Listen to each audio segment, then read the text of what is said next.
Pensa só no desafio: mover um santuário inteiro, a casa de Deus, no meio de um deserto que não perdoa. Isso não é uma simples mudança de casa, não. É uma operação sagrada de uma precisão absurda, onde o menor dos erros podia custar a vida de alguém. Vamos mergulhar nessa façanha logística inacreditável do mundo antigo. Pois é, essa é a grande questão.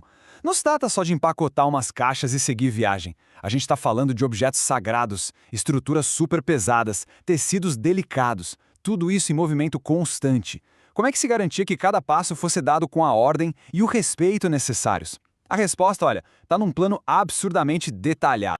Para a gente entender como essa operação funcionava, vamos quebrar ela em 5 partes. Primeiro, a gente vai entender a missão e quem foi escolhido para ela. Depois, vamos conhecer as 3 equipes de especialistas e o que cada uma carregava.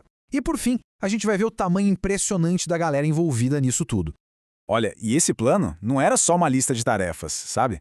Era, na essência, um projeto divino para botar ordem no meio do caos do deserto, definindo direitinho o que cada um tinha que fazer e dando um propósito em comum para toda a comunidade. Cada passo, cada movimento tinha um significado gigantesco.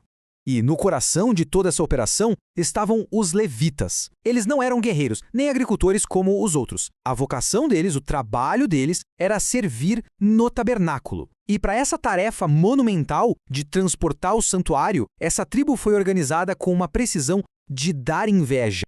E aqui tem um detalhe que é crucial. Existia uma hierarquia super rígida. Os sacerdotes, que eram os descendentes de Arão, eram os únicos que podiam tocar e cobrir os objetos mais sagrados.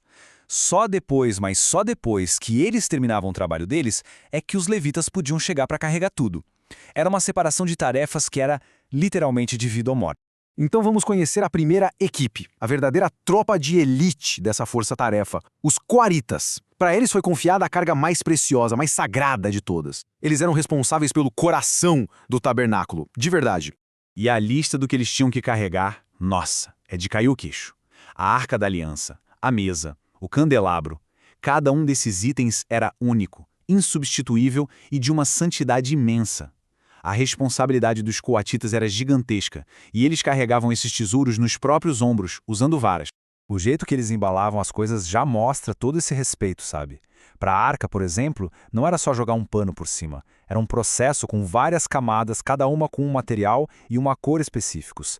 Tudo para garantir que o objeto mais sagrado de todos estivesse completamente coberto e protegido antes de ser movido.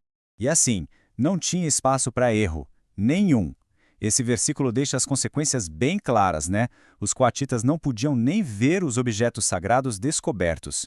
Obedecer a esse protocolo não era uma sugestão, era uma questão de vida ou morte mesmo. Beleza, agora vamos para a segunda equipe de especialistas e ver como essa organização continua. Conheçam os gersonitas. Se os coanitas cuidavam da mobília sagrada, os gersonitas eram a galera dos têxteis e coberturas.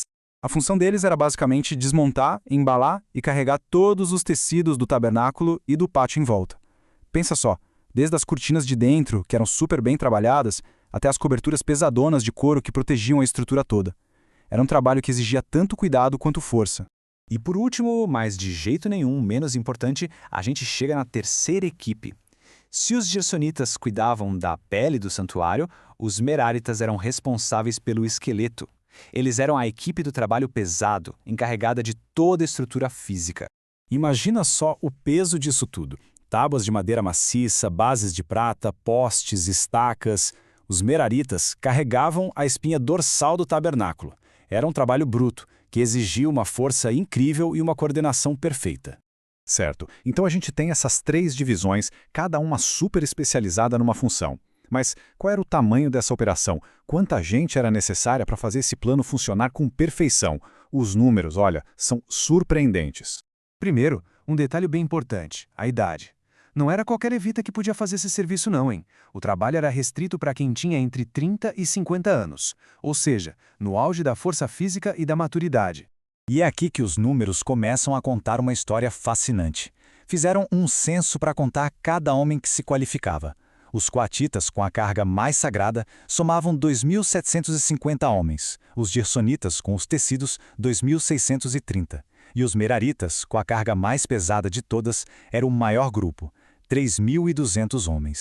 E esse gráfico aqui deixa tudo super claro, né? Dá para ver na hora que a equipe de Merari, responsável pela estrutura pesada, era a maior das três.